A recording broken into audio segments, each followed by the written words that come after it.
Écoute, moi, dans ma tête, à un moment donné, je me suis dit, un jour, je suis sûre que Ono va être écrit en grand sur une bâtisse qui aura plusieurs étages et chaque étage aura son propre petite entreprise, je te dirais. Donc, moi, j'aimais ça avoir un magasin. Ben oui, je pense que moi C'est vraiment trop stylé avoir des magasins à dans la mes maison. souvenirs, les tantes, les mamans, elles avaient ça. Tout le temps. Et j'allais Des découper numéros ça et pour des mettre dans mes journaux. Super. On va plonger un peu plus deep in the water of your... dans les profondeurs. Oh, pardon. T'inquiète, j'ai pensé à elle aussi, T'as mais vu? j'ai pas voulu le montrer. Mais on va plonger dans les profondeurs de ton entreprise. Allons sur Ono. Mon bébé. C'est quoi les objectifs de Ono? Comme j'ai dit, Ono est comme une pieuvre. Une pieuvre qui monte ses tentacules une affaire. Step by step, slowly but surely. Comme on a parlé déjà de l'événementiel, on a parlé du média. Mon objectif, c'est de vraiment pouvoir avoir, comment on appelle ça, un groupe médiatique qui touche à tout, qu'on puisse être capable de faire des événements, qu'on puisse être capable de couvrir des événements, que je puisse avoir mon studio. Écoute, moi, dans ma tête, à un moment donné, je me suis dit, un jour, je suis sûre que Ono va être écrit en grand sur une bâtisse qui aura plusieurs étages et chaque étage aura son propre petite entreprise, je te dirais. Donc, comme... Ta propre filière, un exactement, service qui est couvert. exactement. Donc, si tu montes à l'étage 1, ben, tu vas trouver mes studios pour tous les créatifs qui veulent venir enregistrer là-bas. Donc, tu auras tes studios. Tu montes à l'étage 2, ben, c'est là où tous mes modèles... Ah, je vais pas toutes vous ouvrir les portes, mais celle-là, je peux l'ouvrir.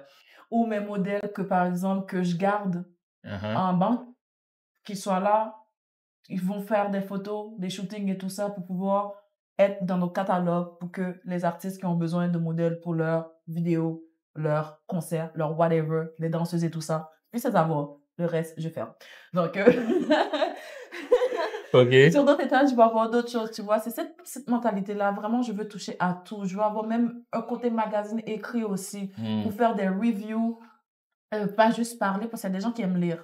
Oui, Tu vois, c'est vrai. des reviews des albums, des reviews du style de l'artiste, des reviews surtout, des reviews des événements qui viennent de se passer. Ces mêmes recap-là que vous voyez en vidéo, j'aimerais ça les avoir en écrit sur un blog, par exemple. Nice. Est-ce qu'il y a des gens qui le font déjà actuellement? Pas dans la ville, mais oui, j'ai des gens qui font des trucs comme ça, comme en France, des trucs comme ça. Aux États-Unis, j'ai des petits modèles que je regarde, que vous connaissez sûrement pas, parce que c'est pas très connu.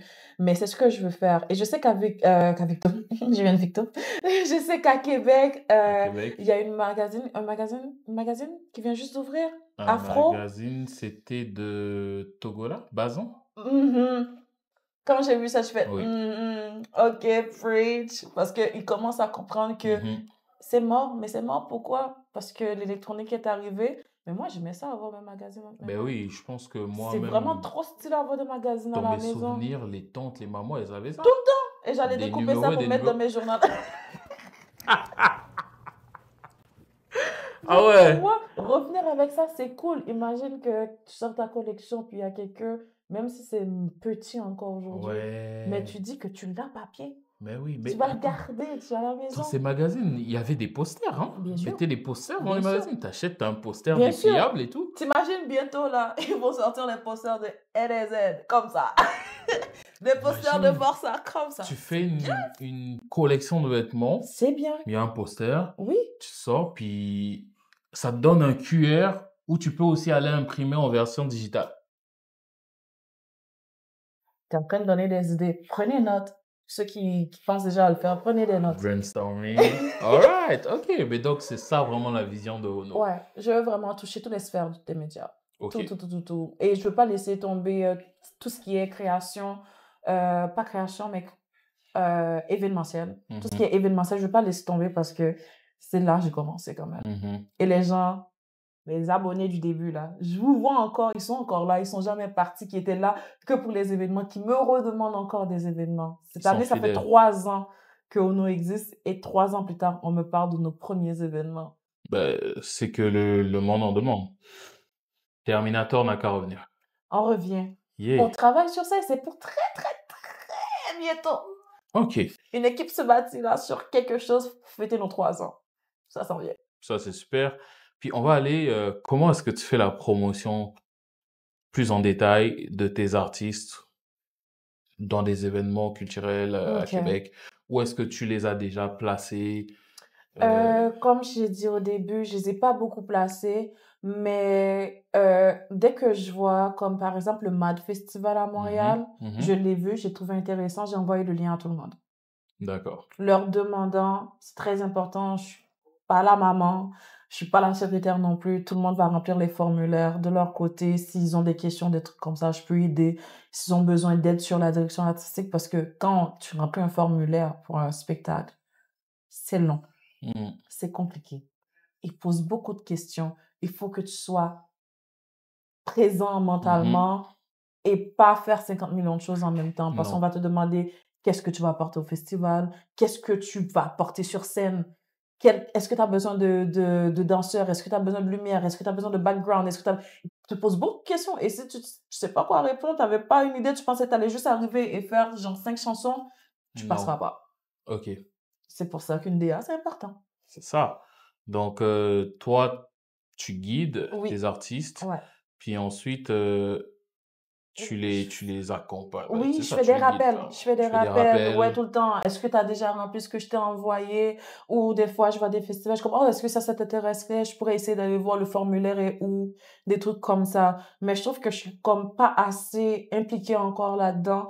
Il y a un an, je te dirais que j'avais là des festivals que j'avais vus pour cette année pour eux.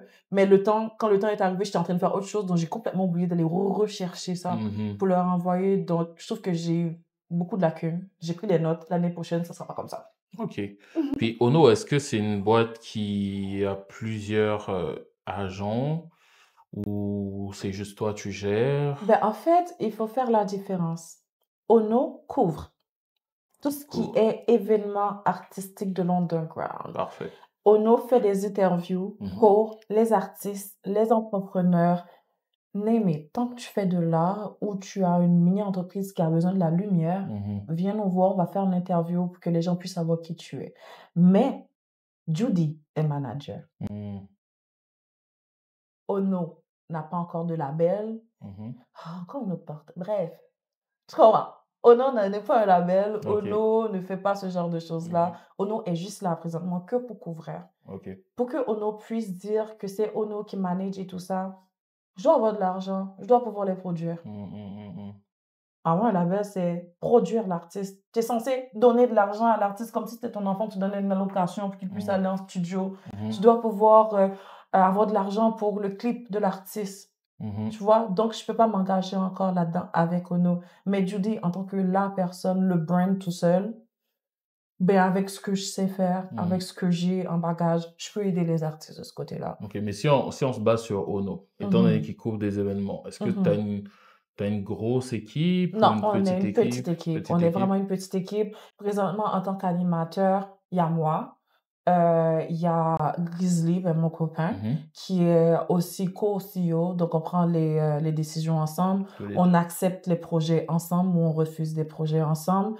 On décide dans quelle soirée qu'on va et tout ça. Mhm. Il filme. La plupart, tout ce que vous voyez en fait que moi j'anime, c'est lui qui filme en arrière. Parce qu'il connaît mes angles, il sait ce que j'aime, j'ai Oui. déjà expliqué ma direction artistique et tout ça. Mhm. Ensemble, on se complète. OK. Donc, littéralement, j'ai de la misère à laisser quelqu'un d'autre filmer Ben, mes c'est lui vlogs pour moi qui... parce que je suis pas trop sûre si la personne va Yes. prendre mes bons angles, tu OK. vois, Ouais. pour les vlogs en tant que tel, les interviews. Mais si Mhm. on comme j'ai fait TNF Studio comme animatrice, mais c'était une grosse, grosse production. C'est quoi NF Studio? NF Studio, c'est le Colors de Québec. C'est la place où pour y aller quand tu es artiste, tu veux montrer tes talents, ta Oui. musique, ton projet et tout ça. Tu t'inscris à NF Studio. C'est direct by David qui le fait. David Serenba, c'est Mhm. lui qui est le directeur de ça. Il invite les artistes à venir faire un Colors.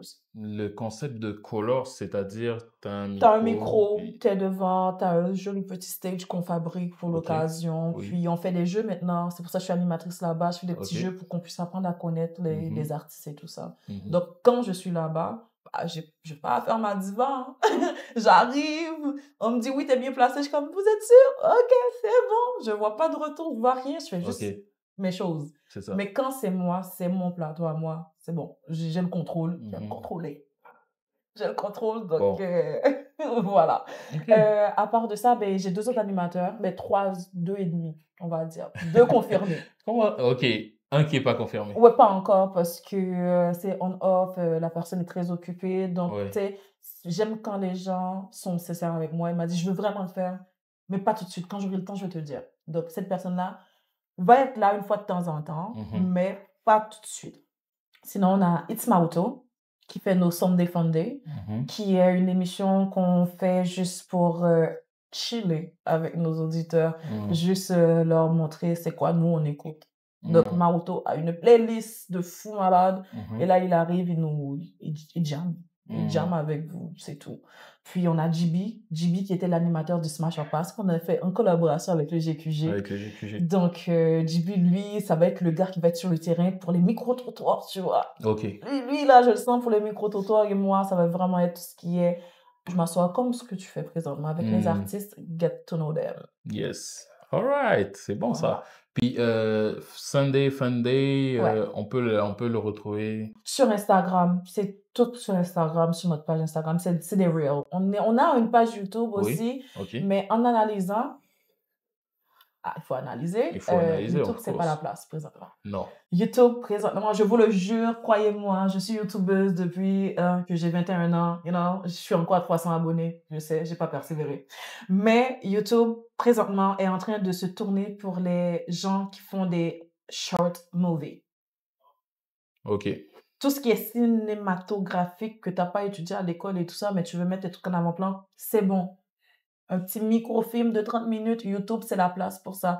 Mais tout ce qui est lifestyle, vidéo, interview et tout ça, si tu n'avais pas déjà une grande plateforme sur YouTube, Mhm. tu vas avoir de la misère à sortir la tête de l'eau parce que YouTube, il y a trop de personnes qui font ça là-bas. Mhm. Il faut vraiment que tu sois exceptionnellement chanceux pour que du jour au lendemain, ton podcast pop sur YouTube. Mhm. Vaut mieux que tu te tournes vers Spotify, tu te tournes vers TikTok, vers Instagram, tu les coupes en plusieurs parties. Mais là, au moins, tu sais que ton produit va être vu. Ok. All right. Donc, encore un conseil, il va falloir que vous charbonnez fort pour pop sur YouTube. Vraiment très fort. Mais ce qui est sûr, c'est que toutes les plateformes ont leurs forces, puis il faut les étudier, les analyser. Exactement. En fait, ça va dépendre de ton projet. Ça va Oui. dépendre du projet de la personne. Si toi, tu sais que la qualité cinématographique que tu fais, tu sais que YouTube, les gens vont l'aimer, vas-y. Si tu penses que c'est sur TikTok, ça va passer, vas-y. Mais vas-y en sachant que ça risque d'être long. Ça, c'est pas tout le monde qui a le million overnight. Ça risque de prendre du temps. Soyez patient avec vous. Encore. La patience. Mais Judy, dis-moi, c'est quoi la chose la plus surprenante que les gens ne savent pas sur toi?